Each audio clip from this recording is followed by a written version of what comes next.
Bom, nessa segunda parte do nosso encontro de hoje, nós vamos discutir, a partir de todo o extrato do período axial e do período pós-axial, com ênfase para o cristianismo e a religião muçulmana, como é que se insere a construção dos direitos humanos nos dias de hoje, nos dias atuais. Claro que poderíamos falar aqui de inúmeros fatos históricos e que propositadamente procurei não optar por uma linha historicista nessa nossa primeira aula de direitos humanos para trabalhar com vocês já com as ideias, porque as ideias foram construídas por pensadores diferentes de diferentes sistemas sociais, econômicos e religiosos durante uma parte mais concentrada da história da humanidade, sem prejuízo das ideias que foram construídas antes do século VIII a.C. e daquelas que vieram a ser construídas depois. Aliás, vocês puderam perceber que eu não fiquei discutindo filosofia grega. Então, não falei de pré-socráticos, não falei de Platão, não falei de Aristóteles, e me mantive pura e simplesmente com os dois grandes nomes gregos que começaram a trabalhar com esta questão da pessoa. Primeiramente, Homero, e em segundo lugar, Pitágoras. Agora vamos trabalhar, então, com a ideia de direitos humanos a partir dessas noções que trouxemos dessa cesta, desse combo de pensadores diferentes de várias partes do mundo.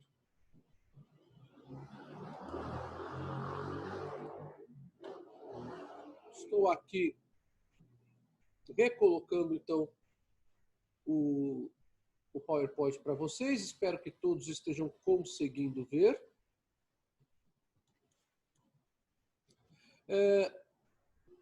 Já até consertei aqui, olha, o Meca, que já coloquei, Maomé não nasceu na Judéia, nasceu em Meca, né? Jesus nasceu em Nazaré da Judéia, então tudo bem. Falar Jesus como Judéia está correto. Então vamos lá. O grande problema está em identificarmos pessoa. Esse é um problema que, para nós hoje, em pleno século XXI, parece algo obsoleto, algo a ser superado. Já superado.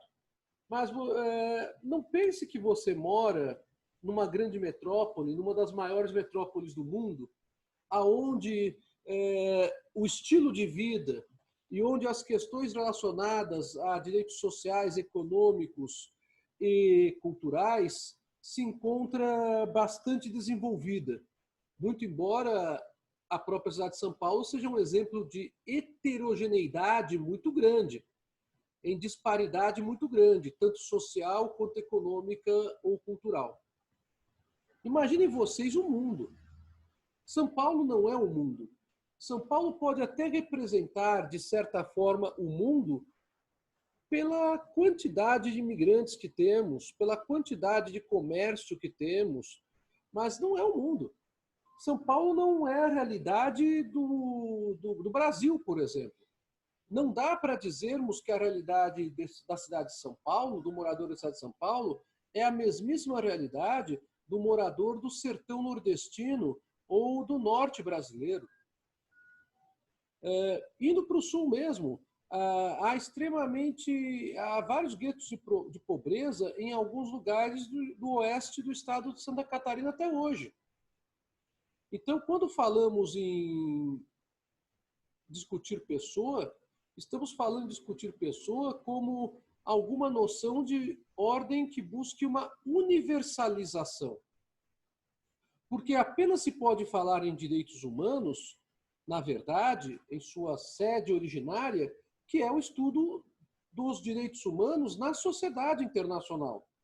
E a sociedade internacional não é apenas a cidade de São Paulo.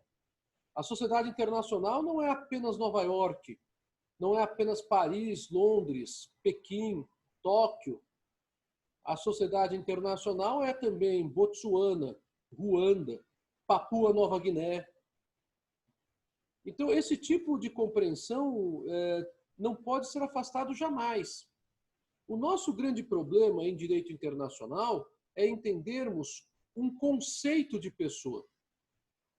E, historicamente, esses problemas já ocorrem em virtude das diferentes visões socioeconômicas e culturais, tanto no tempo quanto no espaço. Como é que eu posso trabalhar com o conceito de pessoa a partir de uma desigualdade? Esse já é o primeiro problema. Quando se trabalha com o conceito ontológico de pessoa, o que é pessoa, nós estamos diante de um grande problema. Por quê?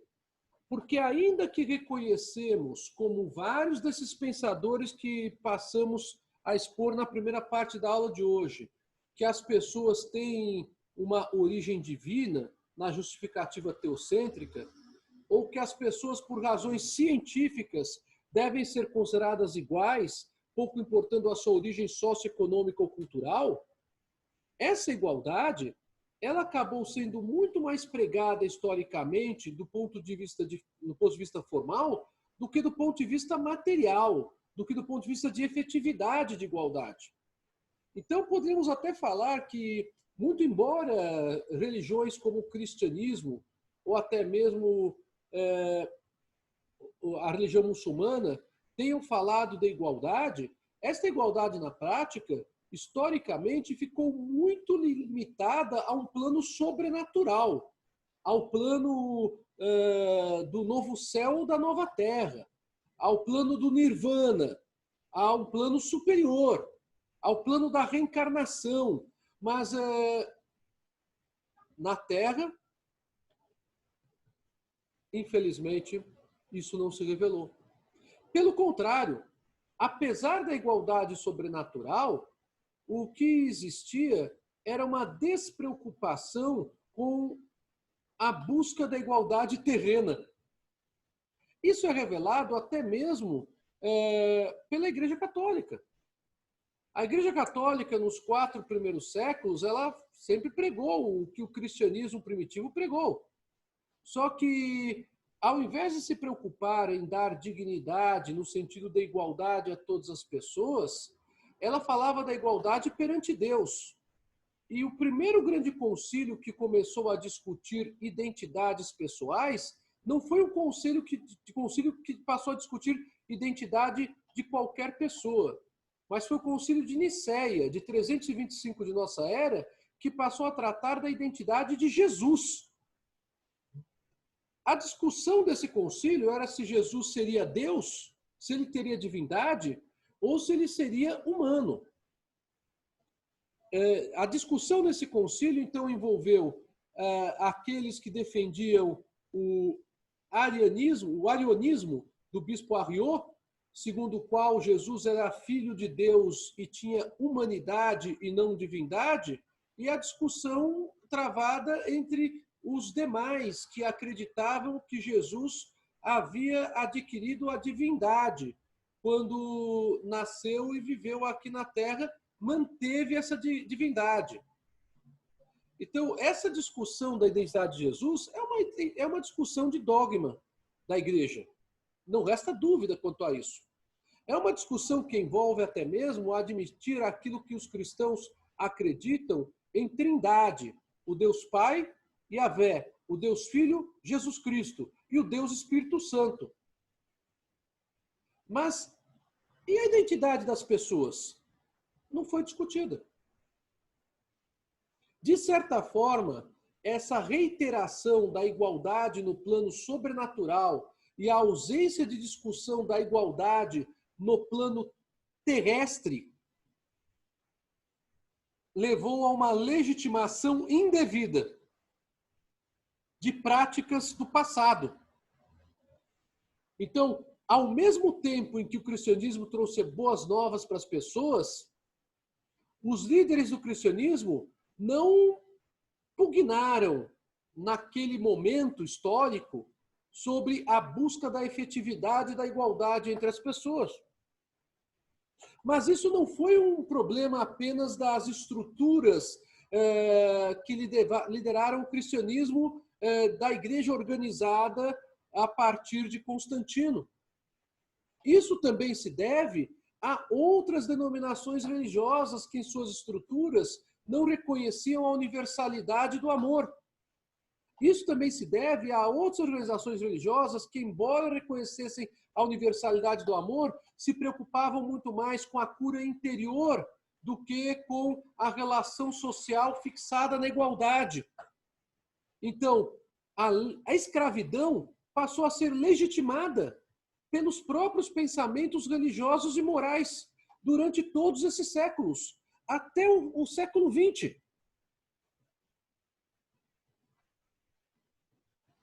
Outro detalhe bastante perturbador é a inferioridade da mulher. Ora, o cristianismo, ele foi, obviamente, concebido num ambiente patriarcal. Mas negar-se a igualdade à mulher, que continuou tendo essa negativa por séculos, sempre se demonstrou algo completamente descabido. E as ideias mais tradicionais, mais ligadas à mitologia, eram invocadas num sentido extremamente de retrocesso ou de impedimento da igualdade entre o homem e a mulher. E o mesmo acontecia a quem não era do grupo. Então, se vocês imaginarem as guerras religiosas que temos entre católicos e protestantes, um exemplo é a Guerra dos 30 Anos, do qual, inclusive, resultou a chamada Paz de Westfália, que nós conversamos. Se vocês imaginarem a Guerra Santa das cruzadas contra os muçulmanos e a invasão muçulmana com a ideia de preponderância da cultura árabe no sul de toda a Europa e no norte de toda a África, buscando a supressão dos ensinamentos do cristianismo, porque as ideias muçulmanas precisariam prevalecer para se restaurar o chamado conceito de liberdade religiosa original. Nós estamos diante de vários aspectos ligados à discriminação. Discriminação religiosa é um horror. Discriminação de sexos é um horror. Discriminação de raças, um horror. Os horrores da humanidade, se vocês estudarem detidamente, têm como pano de fundo as discriminações inadequadas. O que se entende por discriminação inadequada?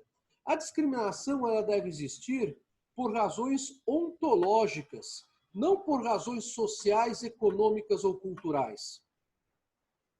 Eu devo discriminar, obviamente, por questões biológicas, como será tratada a mulher, como será tratado o homem, porque a biologia feminina é diferente em constituição da biologia masculina. Então, aí eu tenho que ter uma discriminação. Esse tipo de discriminação é a discriminação adequada. É a discriminação que existe pela diferença ontológica.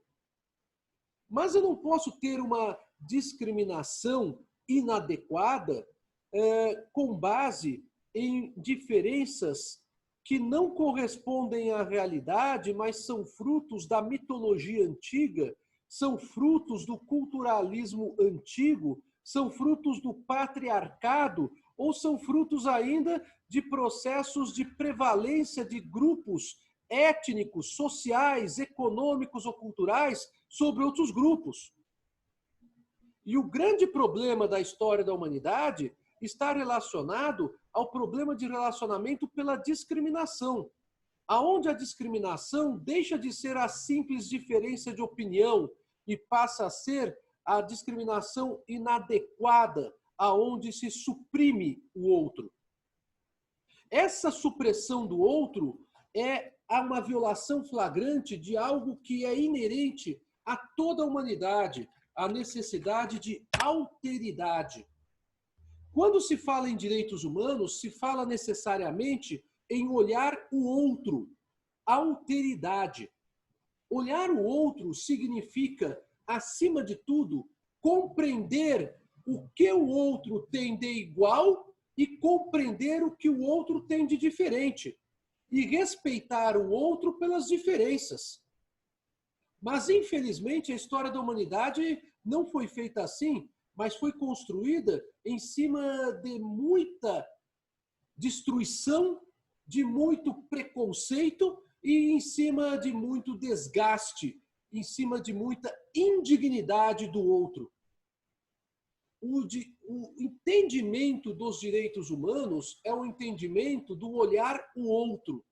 Compreende-se a ideia de pessoa afastando-se a chamada escravidão legitimada, afastando-se a chamada inferioridade da mulher, afastando-se qualquer discriminação de natureza étnico, social, econômica ou religiosa.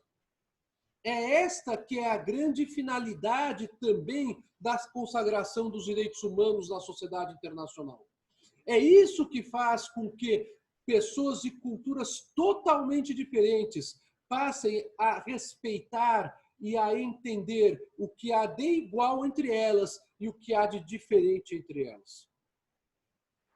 Ainda bem que somos diferentes.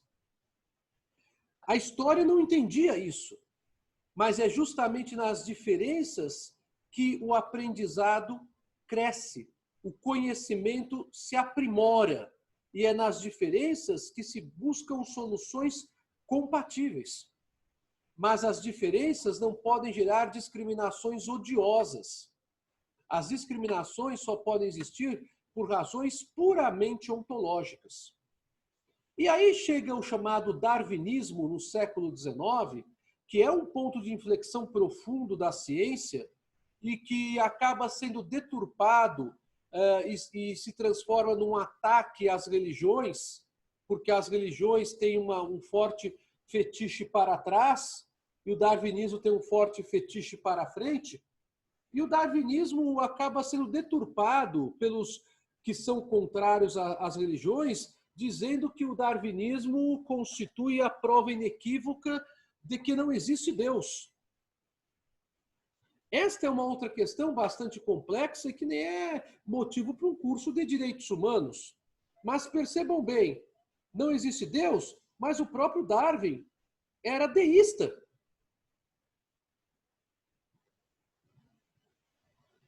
Se Darwin era deísta, Darwin em nenhum instante quis afastar a existência de Deus. O que Darwin procurou fazer foi buscar a ideia de seleção de espécies para entender por que determinadas espécies no decorrer da história prevaleceram. E a partir da seleção de espécies, ele conseguiu trabalhar com um outro postulado em seu vasto trabalho científico e extremamente relevante. É também tão um absurdo as pessoas que são deístas das mais variadas religiões desprezarem a força dos estudos de Charles Darwin. Porque Darwin, ele trabalha com essa explicação histórica do processo de seleção de espécies. E Darwin trabalha também com a ideia de evolucionismo de espécies. Mas não a ideia evolucionista que veio a ser distorcida. Bem, trazendo esse ideário, nós percebemos que o grande problema não se encontra necessariamente no que se pesquisa, mas no que se conclui da pesquisa. Os processos de discriminação do darwinismo não eram processos que deveriam chegar ao darwinismo social. Mas o darwinismo social se impôs e de uma maneira extremamente aviltante no século XIX e no século XX, a ponto de inúmeros autores que se auto-intitulavam evolucionistas por causa de Charles Darwin pregar a supremacia da raça branca. autores não apenas muito famosos e estrangeiros, como autores muito famosos e brasileiros. Por incrível que pareça, um dos grandes filósofos brasileiros e jurista brasileiro foi Isidoro Martins Júnior, da Escola do Recife de Direito. E ele tem um livro chamado História do Direito Universal, que é uma barbaridade. Nesse livro, há um capítulo dedicado ao estudo do direito nas raças inferiores. Vejam só que barbaridade. Algo apregoado pelos defensores do darwinismo social. Alguns autores extremamente famosos, franceses, ingleses e americanos, falavam em estudo das raças inferiores, não apenas se referindo aos negros, mas se referindo às raças amarelas, e aos mongóis, e aos polinésios. O darwinismo social acabou se constituindo numa deturpação indesejada do próprio estudo do darwinismo e levou justificadamente, segundo esses autores, mas de forma absurda, a um retrocesso daquilo que se busca quanto à dignidade da pessoa humana. O século VI de nossa era se notabiliza por uma inferiorização da própria ideia de divindade, quando se busca a revisão da divindade de Cristo, novamente. Nós tivemos o concílio de Nicéia em 325 e no século VI nós tivemos uma outra discussão. E a discussão era a seguinte: se eu reduzo Cristo a uma questão de pessoa, eu posso dizer que todas as pessoas são Jesus. Vejam só a discussão. Essa distorção da discussão religiosa foi trazida para a religião, mas também para a filosofia. E uma coisa muito importante se aproveitou dessa rediscussão se Jesus era um ser divino ou era um ser humano. Era a discussão de pessoa, qualquer um de nós. O século VI, então, tem uma virtude. Finalmente, ele se debruça no pensamento da humanidade para estudar quem é a humanidade, para estudar o que é pessoa. Boécio, um grande filósofo do século VI, conceituou pessoa como substância individual de natureza racional. Essa filosofia de pessoa que Boécio constrói busca justamente afastar a ideia de pessoa da dramaturgia grega, que conversamos na primeira parte da aula de hoje. Lembram da história das máscaras? Lembra da história dos papéis sociais? Boécio entendia que a pessoa não deveria ser encarada através da sua exteriorização, pela máscara dela na sociedade.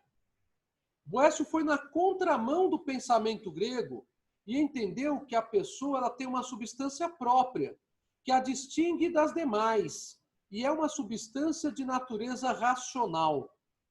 Então, Boécio ele se baseia não na exteriorização, mas ele se baseia na interiorização pessoal. Tomás de Aquino tem a mesma ideologia. E Tomás de Aquino prega em sua grande obra que a pessoa deve ser entendida como um composto de substância espiritual e corporal. Tanto Boécio quanto Tomás de Aquino entendem que o que a pessoa revela socialmente, muitas vezes de fato, não pode significar quem ela realmente é, mas que o conceito de pessoa deve ser extraído da realidade inerente a cada indivíduo. E esta realidade é uma realidade atômica, no sentido de que ela existe internamente e que pode muitas vezes corresponder à maneira pela qual a pessoa se relaciona socialmente, mas muitas vezes pode não corresponder a isso. Então, Boécio afasta a ideia das máscaras do grego, afasta a ideia dos papéis sociais que séculos depois Talcott Parsons tão bem defenderia na sua teoria dos papéis sociais na sociologia norte-americana. E Tomás de Aquino afasta a ideia dos papéis sociais dizendo que eles têm utilidade, mas eles não retratam o que a pessoa realmente é.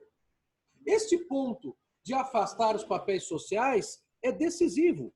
E é decisivo por quê? Porque encontra-se, então, finalmente, a ideia da igualdade da pessoa pela essência.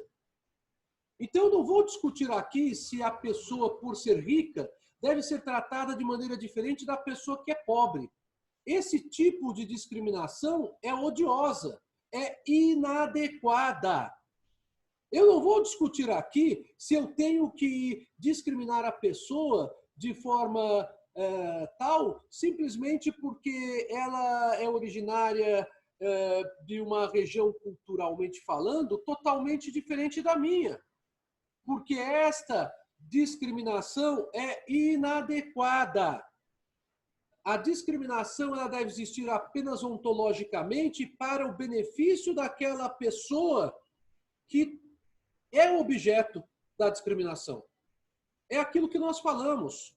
O tratamento biológico médico de uma mulher é muitas vezes diferente do tratamento biológico médico de um homem. O tratamento de um idoso é diferente do tratamento de uma criança e assim por diante. A isso se dá o nome de discriminação adequada.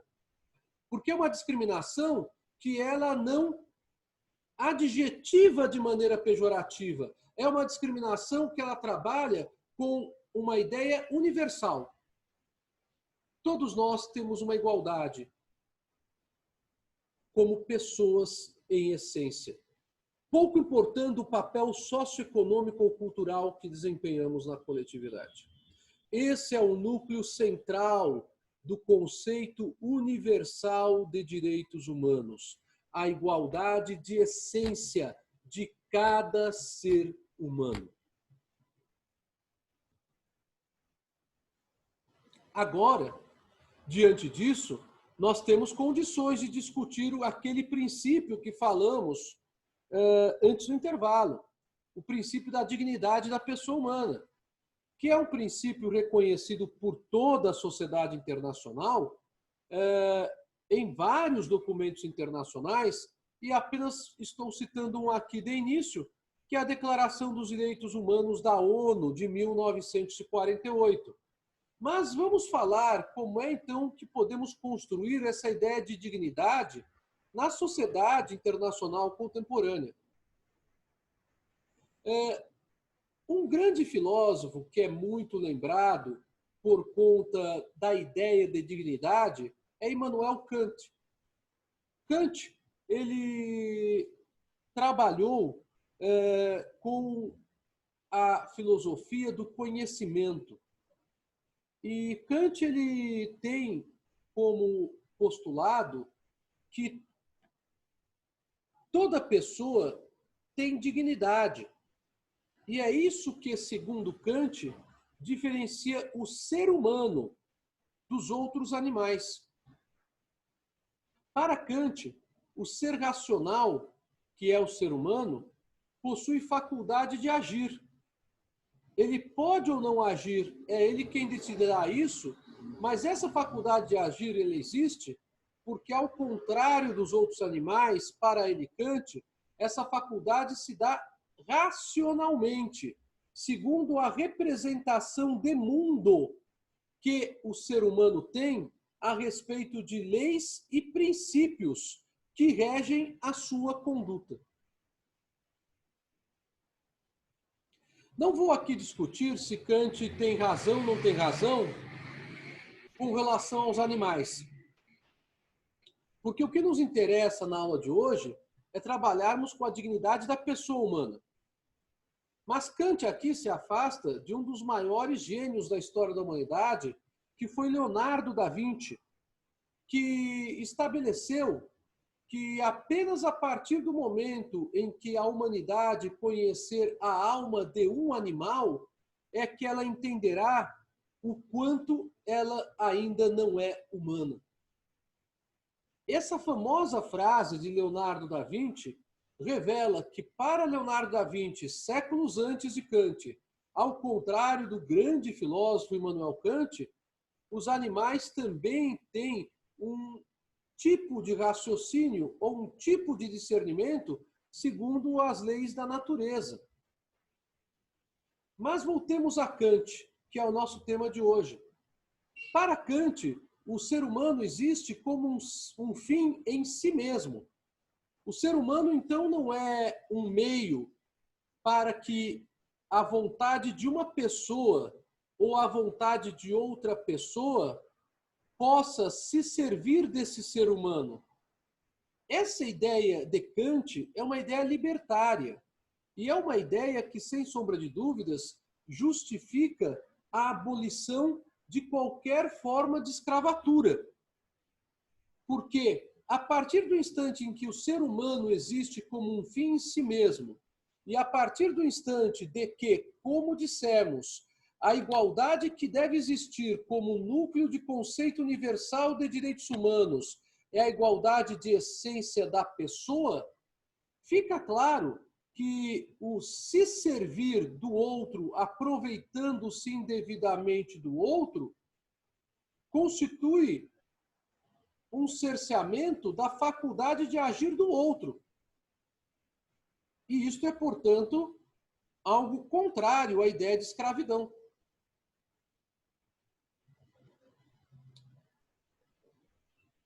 Os estudos de Kant revelam, tanto para os filósofos posteriores, quanto para os filósofos existencialistas que surgem no século XX, como para os filósofos da pós-modernidade que surgem na segunda metade do século XX, que toda pessoa tem dignidade. E que, portanto, o que é pessoa não é algo definido como pessoa é uma coisa. O atributo da dignidade é que distingue pessoas de coisas. E, a partir daí, desenvolve-se na filosofia algo completamente contrário ao que os sofistas gregos falavam. Os sofistas gregos, como Protágoras, falavam que a medida de um homem é o seu preço. Isso era altamente divulgado pelos sofistas na Grécia Antiga. E foi algo bastante analisado e discutido durante toda a filosofia antiga e medieval.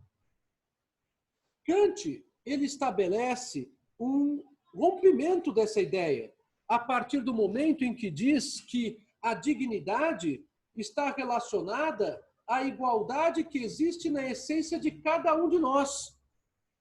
E por isso, nós como pessoas não somos coisas. E por não sermos coisas, não somos precificados. Pessoas não podem ter preço. É justamente isso que faz com que a ideia de dignidade de Kant se afaste da ideia sofista de precificação das pessoas. Eu sei que a sociedade contemporânea acaba, na prática, precificando pessoas. Nós, como consumidores, nós somos avaliados pelo sistema de crédito pelo que temos e não pelo que somos. Se eu tenho recursos, eu tenho liberação de financiamento. Se eu não tenho recursos, eu não tenho liberação de financiamento.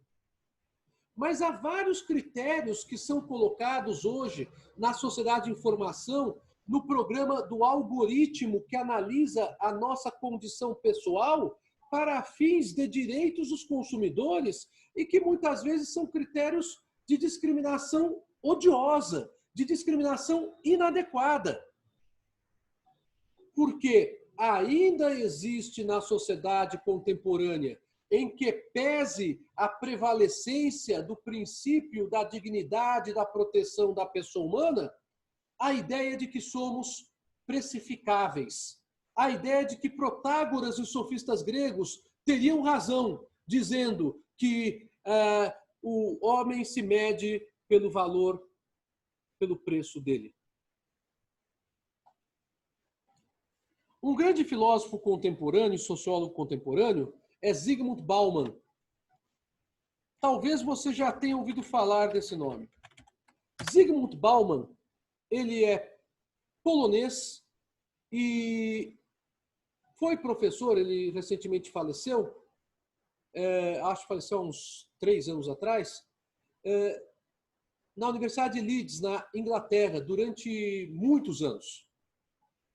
Bauman tem traduzidos para a língua portuguesa mais de 40 livros. É um autor de leitura muito fácil, se você quiser ler Bauman. Ele ficou muito famoso pela sua teoria da vida líquida e da modernidade líquida, aonde ele diz justamente que há uma fragmentação do ser humano. E há 2 obras dele que revelam profundamente esse sentido de coisas, aonde ele denuncia a ausência da observância do princípio da dignidade pessoal. Uma dessas obras se chama Vida para Consumo. As pessoas transformadas em mercadorias. Essa é a tradução em português desse livro. Vida para consumo. As pessoas transformadas em mercadorias. Porque vivemos num modelo hoje em que somos tratados pelos fornecedores, desde o processo de captação de clientela até o processo de liberação de crédito, não como pessoas, na essência, seres humanos, todos dotados de igualdade, mas pelo critério do que nós temos e não pelo critério do que somos. Outro livro de Zygmunt Bauman, muito famoso, é uma pergunta, o livro dele traduzido em português. Existe uma ética numa sociedade de consumidores? Onde Bauman discute justamente a situação da falta de eticidade nas relações de consumo. Além de Bauman, há outro autor mais antigo do que Bauman, que ficou famosíssimo, chamado Erich Fromm. Erich Fromm debate justamente esse aspecto da dignidade pessoal em suas obras. E 2 obras, dentre as variadas obras de Erich Fromm, ficaram muito famosas. E até hoje vocês encontram essas obras. Uma delas é Do Ter ao Ser, aonde Fromm analisa a ideia de dignidade a partir do que as pessoas têm materialmente e prega a necessidade de a dignidade ser configurada pelo que as pessoas são em essência. E a outra obra dele, que é justamente a proposta inversa, que é o reconhecimento negativo da situação contemporânea, do ser ao ter. A ideia kantista de dignidade como não precificação, infelizmente, não é uma realidade nos nossos dias. Muito embora tenhamos o princípio consagrado na sociedade internacional e no artigo 1º, inciso 3º da Constituição Federal Brasileira, de proteção da dignidade da pessoa humana, esse princípio acaba sendo, na prática, muitas vezes superado por conta de uma coisificação da pessoa no mercado de consumo. Infelizmente, então, temos um problema. um grave problema a ser superado no estudo dos direitos humanos. Conforme eu falei para vocês, o século XX ele se destaca na sua primeira parte quanto à filosofia da vida, o chamado existencialismo. E nessa filosofia da vida, há vários autores, um deles é o próprio Will Durant, que eu mencionei para vocês, que é aquele autor ateu, historiador inglês, que se converteu ao cristianismo depois de fazer uma ampla pesquisa e escrever o livro Césares e Cristo, e o autor de uma grande coleção de história da civilização universal. O Will Durant ele também era filósofo, e ele escreveu um livro chamado Filosofia da Vida, que é justamente essa corrente da filosofia que surgiu no século XX e que tem como um dos maiores nomes Jean-Paul Sartre, muito criticado depois pelos filósofos posteriores, mas que é considerado um dos grandes protagonistas do existencialismo. A filosofia da vida e o existencialismo da primeira metade do século XX defendem a essência da personalidade. E existe uma vantagem muito grande de se defender a essência da personalidade numa sociedade internacional contemporânea, onde, conforme nós já vimos, a essência da personalidade é o que deve reger a ideia de igualdade como núcleo do conceito universal dos direitos humanos. Infelizmente, o existencialismo tem algumas críticas que são justificáveis, que não dizem respeito ao tema da aula de hoje. E por isso, muitas vezes, não é lembrado.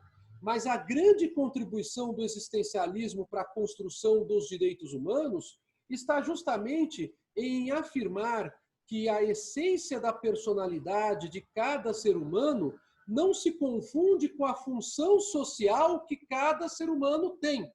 Voltamos à dualidade diante do intervalo.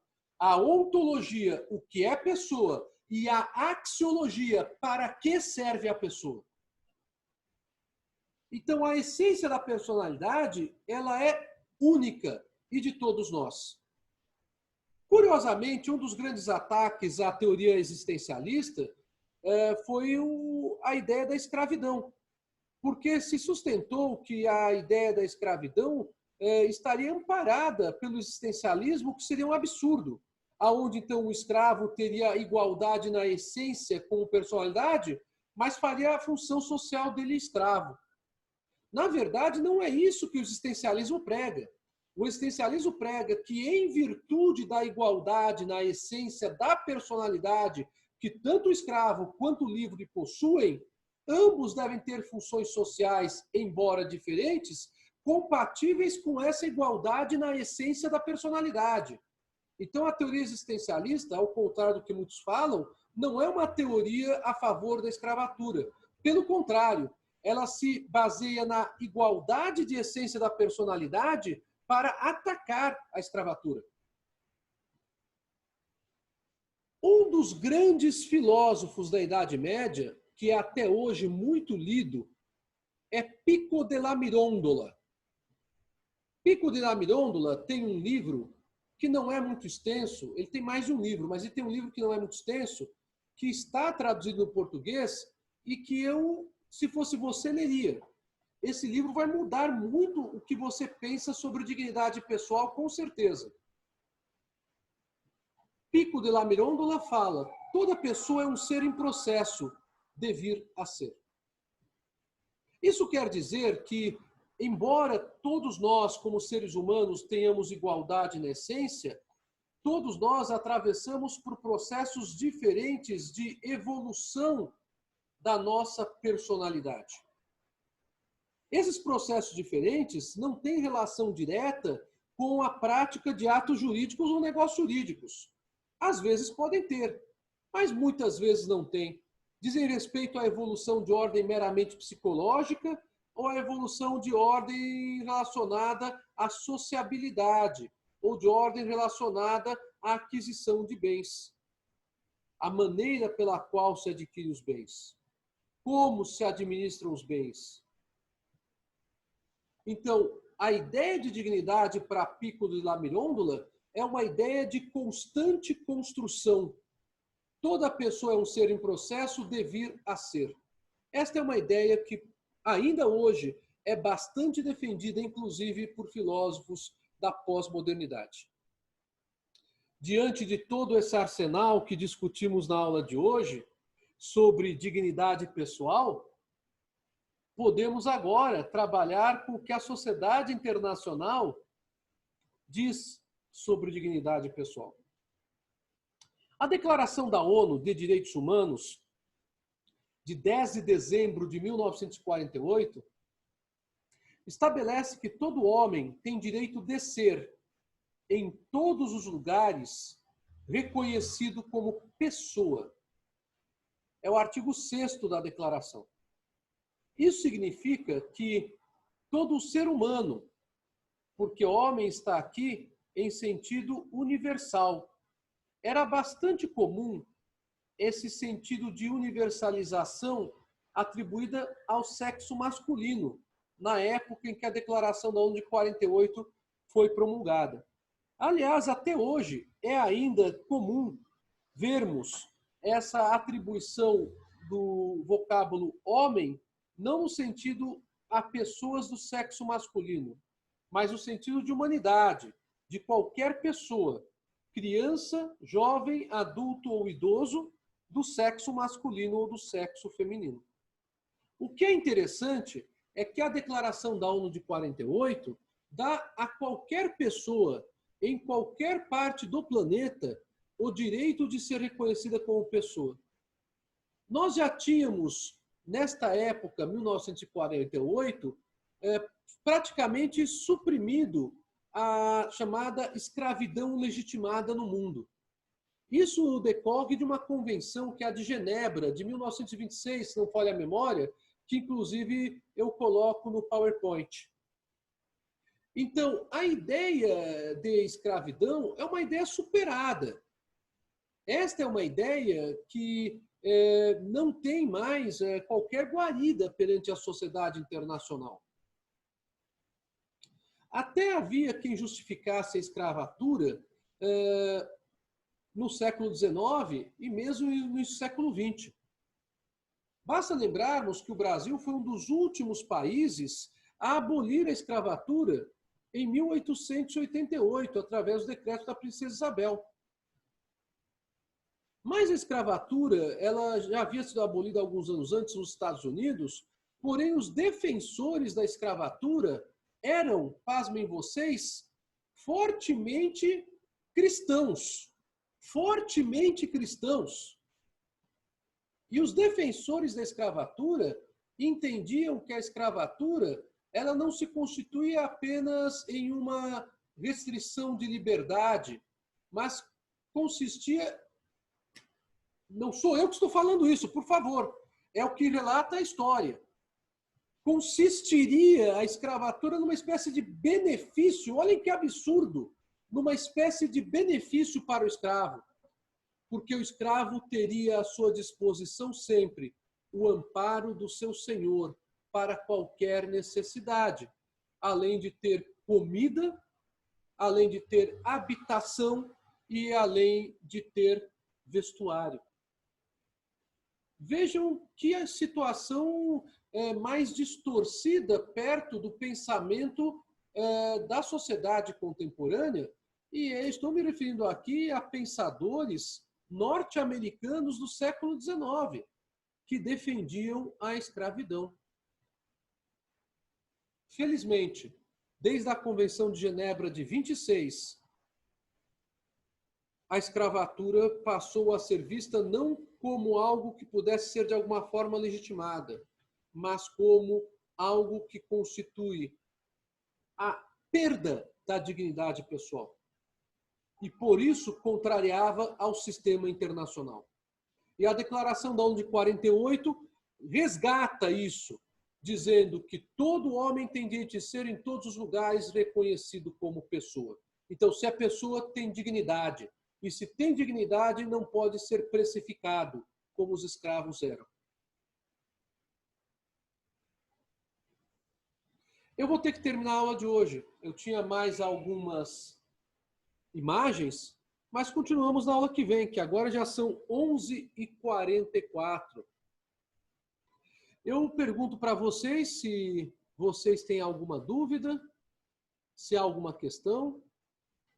Obrigado aí pelo elogio, agradeço. E eu estou às ordens de vocês. Na semana que vem vamos para a nossa segunda aula sobre direitos humanos. Obrigado também. E desejo a você, então, um ótimo dia. Fique com Deus. Que possamos ter um dia muito feliz na companhia e na presença dele. Pessoal, até a próxima. Tchau.